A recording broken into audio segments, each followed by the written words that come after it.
SSLC എക്സാമിന് തുടക്കമായിരിക്കുകയാണ്. ഇന്ന് Malayalam exam ആയിരുന്നു. നമ്മളിപ്പോഴുള്ളത് Ernakulam government girls higher secondary സ്കൂളിലാണ്.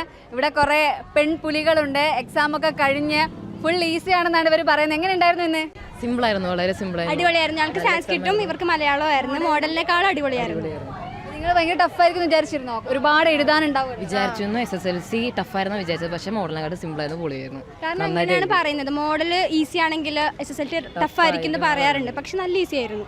ഇനി എന്നാണ് എക്സാം ഉള്ളത്? ഇനി 5-ാം തീയതി ഇംഗ്ലീഷ് എക്സാം ആണ്. ഇംഗ്ലീഷ് നിങ്ങൾ എങ്ങനെ കരുതുന്നത്? ടഫാണോ ഇംഗ്ലീഷ്? ഇല്ല, സിമ്പിളായിരിക്കും. ഇംഗ്ലീഷ് ലാംഗ്വേജ് ആയതുകൊണ്ട് സിമ്പിളായിരിക്കും. കുറെ എഴുതാനുണ്ട്, ഗ്രാമർ ഉണ്ട്, അങ്ങനെ ഉണ്ടെങ്കിൽ പോലും സിമ്പിളായിരിക്കണം. ഗ്രാമറാണ് കുറച്ചും കൂടി പാട്. അത് സിമ്പിൾ ആയി കഴിഞ്ഞാൽ ബാക്കി പ്രശ്നം. ഇന്ന് എത്ര പേപ്പർ വാങ്ങി? ഏറ്റവും കൂടുതൽ പേപ്പർ വാങ്ങിയത് ആരാ? രണ്ട് അഡീഷണൽ സീറ്റ്. കുറെ ഉണ്ടാവും. അപ്പോൾ അതിനകത്ത് തന്നെ സംസ്കൃതങ്ങൾക്ക് അധികം എഴുതാനില്ല. അപ്പൊ സംസ്കൃതങ്ങൾക്ക് ഫേസ് ഷീറ്റ് തന്നെ ധാരാളം. മലയാളവും സംസ്കൃതവും ആയിരുന്നു എക്സാം. അപ്പൊ നിങ്ങൾക്ക് സംസ്കൃതം ആയതുകൊണ്ട് അധികം എഴുതാനില്ല, പക്ഷെ എളുപ്പമായിരുന്നു. ഇപ്പൊ ഏറ്റവും ടഫായിട്ട് ഏത് എക്സാമാ തോന്നുന്നത്? മാത്സ്. അപ്പൊ എങ്ങനെയാ പഠിക്കാൻ? ഭയങ്കര ടഫാണെന്നാ? ചെയ്ത് പഠിക്കണം. ഭയങ്കര ടഫായിരിക്കും. പിന്നെ വേറെ ഏതെങ്കിലും സബ്ജക്ട് അതുപോലെ തന്നെ കുറച്ച് ടഫായി തോന്നുന്നു? കെമിസ്ട്രി, ഓർഗാനിക്, സയൻസ് വിഷയങ്ങളായിട്ട് പാടായിട്ട് തോന്നുന്നു. കാരണം കെമിസ്ട്രി മോഡൽ നല്ല പാടായിരുന്നു. അപ്പോൾ കെമിസ്ട്രിയിൽ ഏത് ഭാഗം? ഓർഗാനിക് കെമിസ്ട്രി ആയിരിക്കും. നോമൻക്ലേച്ചർ മറ്റേ പേരിടാനാണ് പാട്. അതൊക്കെ കുറച്ച് പാടുണ്ട്. വീട്ടിൽ നിന്നൊക്കെ എങ്ങനെ പ്രഷർ ഉണ്ടോ നിങ്ങൾ?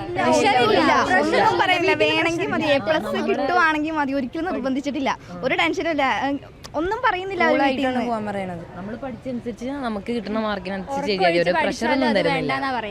ഉറക്കൊഴിച്ച് പഠിച്ചു കഴിഞ്ഞാൽ ഒന്നും വേണ്ട, കൂളായിട്ട് 8 മണിക്കൂർ ഉറങ്ങിയിട്ട് പഠിച്ചാൽ മതി എന്നാണ് പറയണേ. അത്ര വലിയ ടെൻഷൻ നിങ്ങൾക്ക് തോന്നുന്നുണ്ടാവില്ല? പുറമെ ഒരാൾ നമ്മളെ പ്രഷർ ഇല്ലെങ്കിൽ നമുക്ക് എനിക്കേതായ ഒരു ടെൻഷൻ എനിക്കുണ്ട്.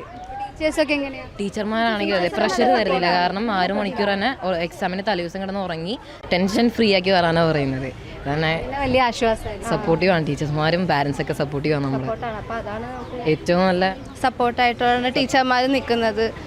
എന്തായാലും എന്താവശ്യമുണ്ടെങ്കിലും വിളിച്ചോളാനും പറഞ്ഞിട്ടുണ്ട്. അങ്ങനെ നല്ല ഇതാണ്. എനിക്ക് തോന്നുന്നു എക്സാം കഴിഞ്ഞ് നിങ്ങളൊക്കെ പല ഭാഗങ്ങളിലേക്ക് പിരിഞ്ഞു പോകാൻ സാധ്യതയുണ്ട്. അപ്പോൾ അതിനെക്കുറിച്ച് എന്താ ഇപ്പം ചോദിച്ച് വിഷമിപ്പിക്കല്ല? എന്നാലും അത് ഞങ്ങൾ ഓരോരുത്തരും ഓരോ സ്കൂളിൽ ചേരാമെന്ന അഡ്മിഷൻ ആപ്ലിക്കേഷനൊക്കെ കൊടുത്തിട്ടുണ്ട്. അപ്പോൾ എല്ലാവർക്കും ഒരു സ്ഥലത്ത് കിട്ടിക്കഴിഞ്ഞാൽ അത്ര സന്തോഷം.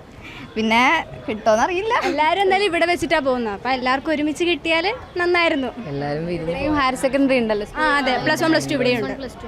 ആ ഒരു പ്രതീക്ഷയാണുള്ളത്. ഞങ്ങൾ 7-8 വർഷമായിട്ട് ഞങ്ങൾ ഫ്രണ്ട്സാണ്. ഞങ്ങൾ 8 വർഷത്തോളത്തോളം ഫ്രണ്ട്സാണ്. അപ്പോൾ ഞങ്ങൾക്ക് ഇനിയും ഒരുമിച്ച് ഇവിടെ കിട്ടണമെങ്കിൽ ഇവിടെ തന്നെ ചേരും, അല്ലെങ്കിൽ ഒരുമിച്ച് ആപ്ലിക്കേഷൻ കൊടുക്കും ഏതെങ്കിലും സ്കൂളിൽ.